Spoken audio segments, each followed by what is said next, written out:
Everyone, in just a second, I'm going to be introducing author Jillian Cantor, and we're going to be talking about her book, The Lost Letter. This book came out last June, but you are listening to this video the week of the release of the paperback. And I'm going to have the link to that below so that you can just press on the link, go right to Amazon and get this paperback. And it's such an exciting time when you get the paperback because there's a whole other type of people that love paperbacks. I like hardcovers, but a lot of people love the paperback. So anyway, you can go get that. This is her 7th book, and it is so good. Historical fiction. I love this book so much, and I cannot wait to tell her that. And she has another book that's coming out, and we're going to be talking to her then about this. But today we are talking about The Lost Letter. So everyone, here is Jillian.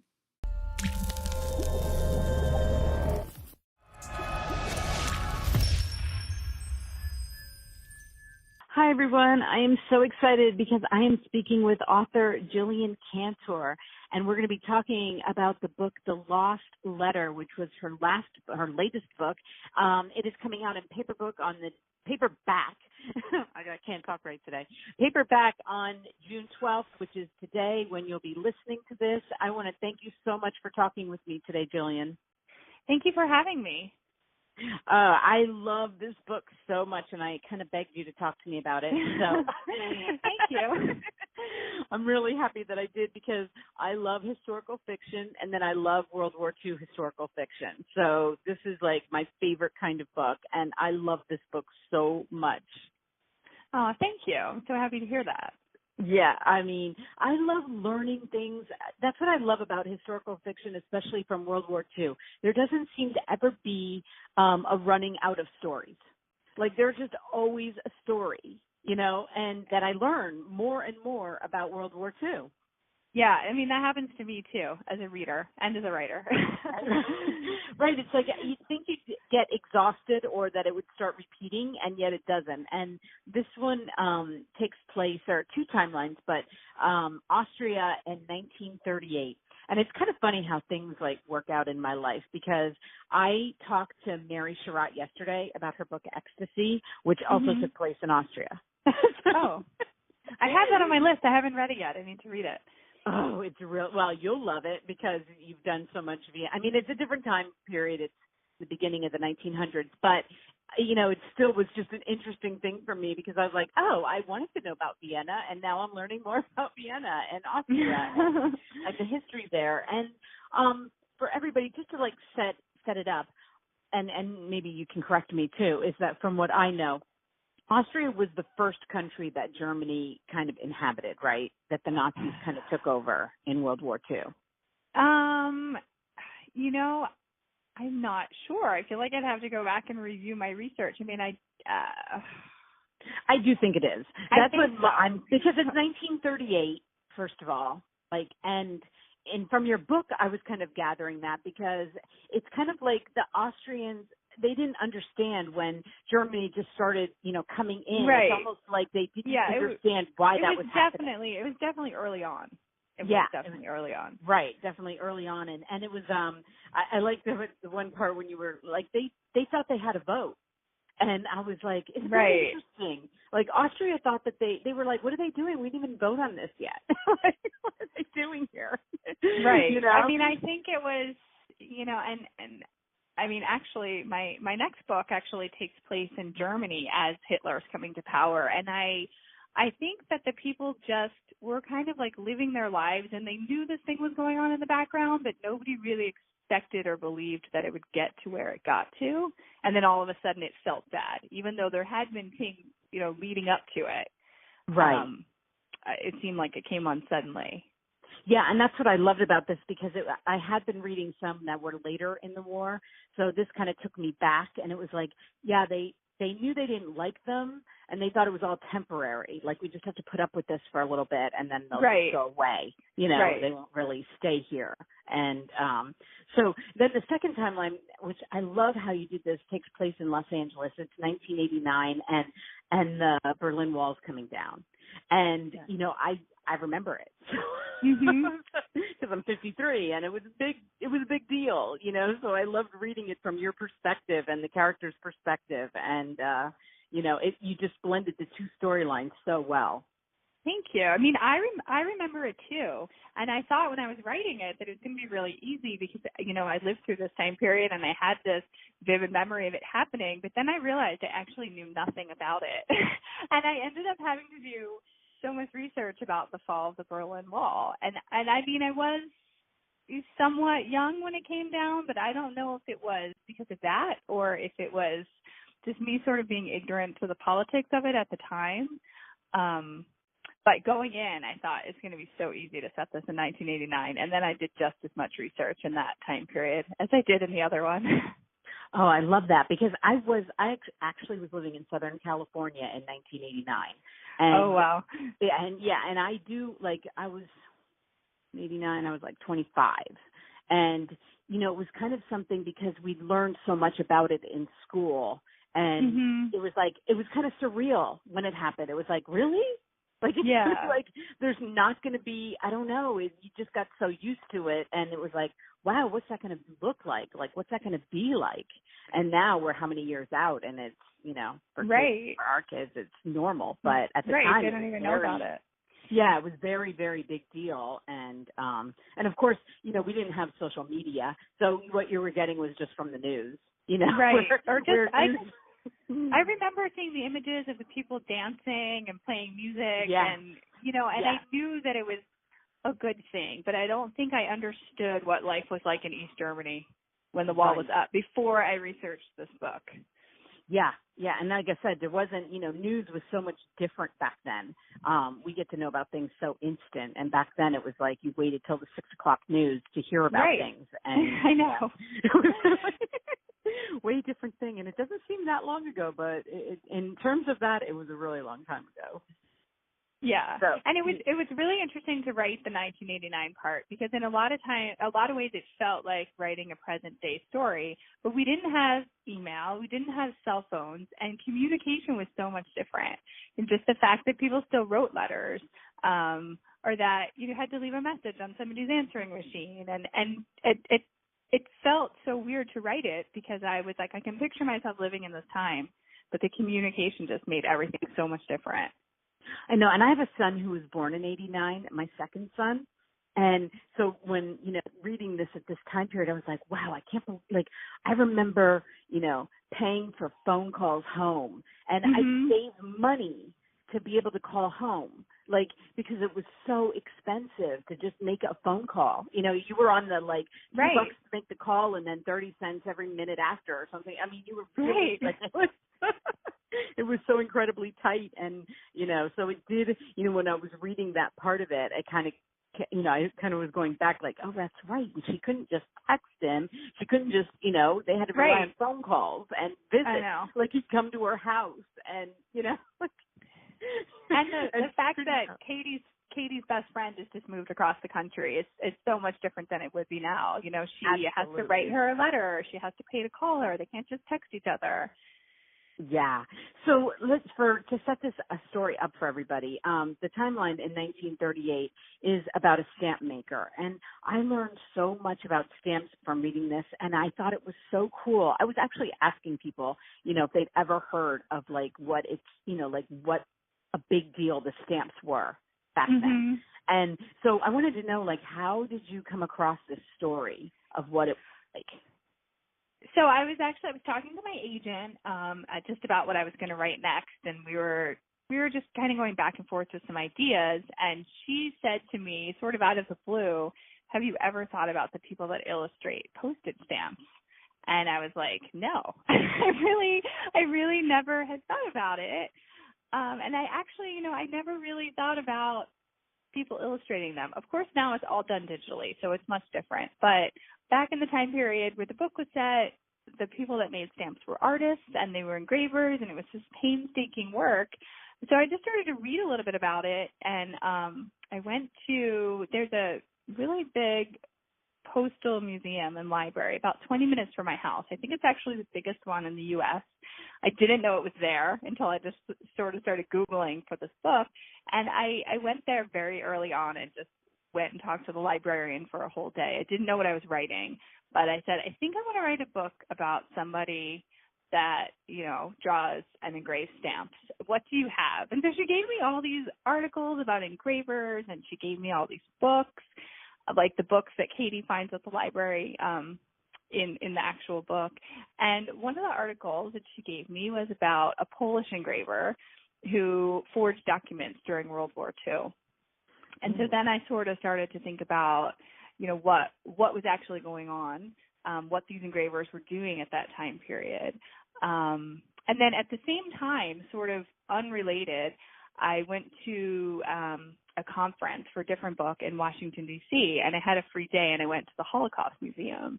And so I was fascinated with the resistance exhibit there. And I was really sort of struck by how many of the people in the resistance were young and how many of them were women. And so I started to think about, what do ordinary people with, somewhat ordinary jobs do in extraordinary times? And I sort of put all that together. But I didn't know anything about stamps before I started. I also learned a lot about why people collect stamps, and I completely understand it now. I didn't really think about it before, but it's really fascinating to look at. So it sort of started just by an off comment from my agent, and me digging into it a little bit and realizing that there were engravers during the war that did help forge documents, and that's what they ended up doing when they weren't making stamps. Well, it was such an interesting story. I just loved it, like how they could use a stamp to tell a story, basically. And I have to tell you that when I was reading about, and I never knew how to say this, but it's Edelweiss, the flower, right? Yeah. Okay, so in The Sound of Music, all I kept hearing when I was reading about Edelweiss was that song in The Sound of Music. And I didn't understand that the flower, why it was such a big deal, these flowers. Yeah. So tell everybody, why, because I don't know that a lot of people know this. Well, I think it's a really big sort of cultural symbol in Austria, and it's sort of built into their, I don't know if you would say folklore, but maybe a little bit of their folklore. I mean, the Edelweiss are these beautiful flowers, but they grow in these incredibly hard to reach places. And there are all these sort of legends that these boys would try to climb the mountain to get this flower to give to the woman that they loved, and then they would die doing it. And so I loved the symbolism in that, and it's really, I think it's a pretty big part of the culture and that part of the world. They sort of revere these flowers because they're so beautiful, but they grow in these uninhabitable places. So I loved when I learned that, I loved the symbolism of that. And I definitely wanted to put that in the book. But I was definitely humming the song from The Sound of Music as I was writing a lot. I mean, that was sort of my only knowledge of it going in.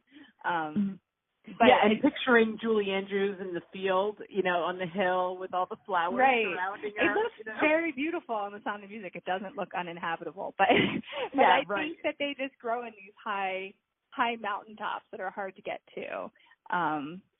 And then the quote in the beginning of the book is from a novel, an Austrian novel that was written about the Edelweiss. Mm-hmm. So it's definitely, sort of a part of their history. Well, I love that you told about it in the book. I mean, because I never realized why that song was so significant. Yeah. It was okay, so it's the flower of the country, but it's really a very cool story, and I loved learning about that. And So Katie's story, which takes place in 1989, she's going through a divorce, and she has a father who has Alzheimer's. And she takes his stamp collection to Benjamin, who is a guy who kind of knows a little bit. I guess he's appraising them for her. Yeah. And, yeah. So he knows a little bit. But I love the way you wrote her going through her divorce. I went through a divorce a couple of years ago, and I thought you did such a great job, getting in her head, every little thing that she was doing, oh, this is what I used to do. This is what I do now. Because that is how we think. That was how I thought too. Yeah. So I love that part of the story, and and having to face her father, in the nursing home, and you know, a lot of people have to go through that, and so I loved her, and I love this quote, and it's not a spoiler because I don't want to give away spoilers. Yeah. But I love this quote, and it said, maybe Father was right. There isn't just one ending, one answer, one person who can make us happy or not. Maybe we can all begin again, become different people. And it kind of brought tears to my eyes because I was like, right, because we always think that it's, you know, I had to be 53 to learn that. Like, it didn't have to be, you know, it wasn't about this one person or this one situation. Yeah. I love that.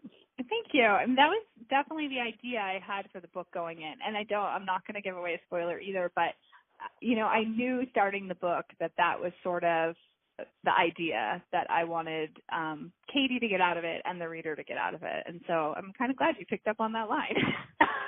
Oh, yeah, I did. Like, it just is one of those lines that I just stopped and I was like, oh, that was so good. That was put, you know, I love when authors can put like the feeling into like one little paragraph or one little section, and it's like the whole book. You know, to me, it was like it kind of summed up her story, and you know, because she's scared and lonely, and you know, everything that we go through, and you know, and both these timelines have their own love stories, and they kind of combine and they go back and forth, and I love that. I mean, you know, what's a World War II historical fiction without a love story?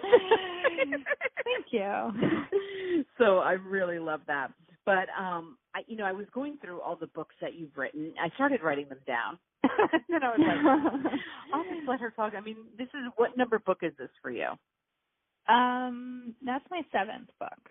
Wow, that's crazy. I mean, you sound so young. You don't sound old enough. Thank you.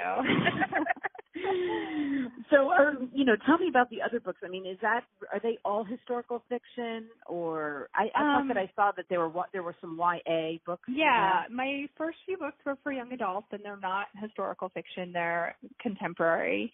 And then my last 3 have been historical fiction. So Margot is about Anne Frank's sister, Margot, and it's a reimagining of what would have happened if she had lived, survived the war, moved to America, and saw what happened with her sister's diary. So that's not exactly a World War II book. It's set in 1959, the year that the movie is made, or the movie of the diary is made into a Hollywood version. But it sort of goes back and forth, and that one's largely about survival and guilt and sisters. It also is a love story. Right. And then The Hours Count is about Ethel Rosenberg. So that is also like the late 40s, early 1950s. And it's told from the point of view of a fictional neighbor of Ethel Rosenberg. And then my next book is also historical. And it'll be out in March. Yeah. I can't wait to read it. I can't wait to talk to you about it. Thank you. Yeah, me too. Right. I mean, I love these books, and when I saw how many you had written, I was like, well, do you prefer the historical fiction right now? Is that like where you want to go? Or because I think YA is tough. See, I think that a lot of people think YA is easy, but I think YA is tough. Yeah, I mean, I haven't written a YA in like 5 or 6 years, so I'm sure the market is even more different now than when I did it. But I do like writing historical fiction. I feel like it's so relevant, and I especially love looking at pieces of history that other people haven't looked at, or kind of thinking about women who are like me but were living in a different time, and sort of how they survived and what they did. And I feel like the history I learned in high school was not as interesting to me. You know, it was mostly about men fighting wars. Right. And I like to think about the women who were mothers and sisters and daughters, and what was their role and everything. And so I think that's really fascinating and also really relevant. So it's kind of the area that I'm in right now. I don't know that I would, never do anything else, but Right. Yeah. I'm glad you're doing historical fiction. And I felt the same way in high school. Like, I felt like they just threw dates at us and not stories. And I'm a homeschooling mom, and I loved using historical fiction to teach my children, because it's like, let's learn about this. let's see what it was like then. Like I Right. just feel like those books like bring a story alive to me, and then I can teach it. Like what was going on. I would have liked high school much better if I got to do that. I know, and then it makes like I said in the very beginning, like you can picture 1938. What did it look like in 1938? Instead of just throwing the dates and the places and the battles and Right. all that stuff at you, it's like, well, what did it look like what was going on in the Nazi Party in 1938? And I think when I first started writing historical fiction, it scared me a little bit because I'm not a historian. But then I realized that, people are still people no matter where they live. Right. We have the same emotions we have. They fall in love and they go to work and they have children. And then just sort of thinking about, well, what does all of that look like and feel like in a different time and different circumstances? Yes, and I agree. Like, hearing about the women's stories from the past, there are just so many heroic stories about how the women contributed to different things that you were just like, wow, why didn't I know that? Right. Why didn't I learn that part? Well, because it wasn't the war, it wasn't per se, fighting, but they contributed in World War II just as much as the men did. And, and like you said, and they had their lives, right. They had their own story what happened with them. So, I love this, and I'm so happy that you talked to me. And thank you for having me. Thank you for having me. Yes, and like I said, the paperback is coming out today. You'll be able to get it on Amazon, pushing that one little button, and all the links will be listed underneath here for Jillian, and the Amazon link will also be listed, because I love the fact that you can go on Amazon and just press that one button and get books right away. I do that a lot. So anyway, thank you so much, Jillian. And thank what you. What is the title of your next book? I didn't write it down. Well, or is there a now working title? Yeah, I think it's a working title. I mean, it has a title, but I'm not 100% sure it's going to stay. Okay. But I will post updates online as soon as I know. Awesome. Well, thank you so much, and we'll stay in touch, and I can't wait to read the next one. Oh, thank you. Okay, have a great day. Bye-bye. All right, you too. Bye.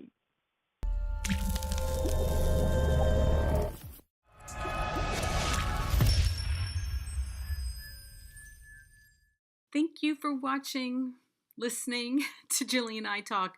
If you made it this far, you listened to the whole thing, and I just want to thank you so much. Wasn't she amazing? I love her. I cannot wait for her next book. This was so good. And like I said before, the link is going to be right below here. You can just hit on it for Amazon, and you can go right there and get the paperback that is out. And you can get her hardcover too, but the link will be to the paperback. So I just want to thank Jillian. I want to thank everyone who listened. It was so fun talking to her. And go get the book.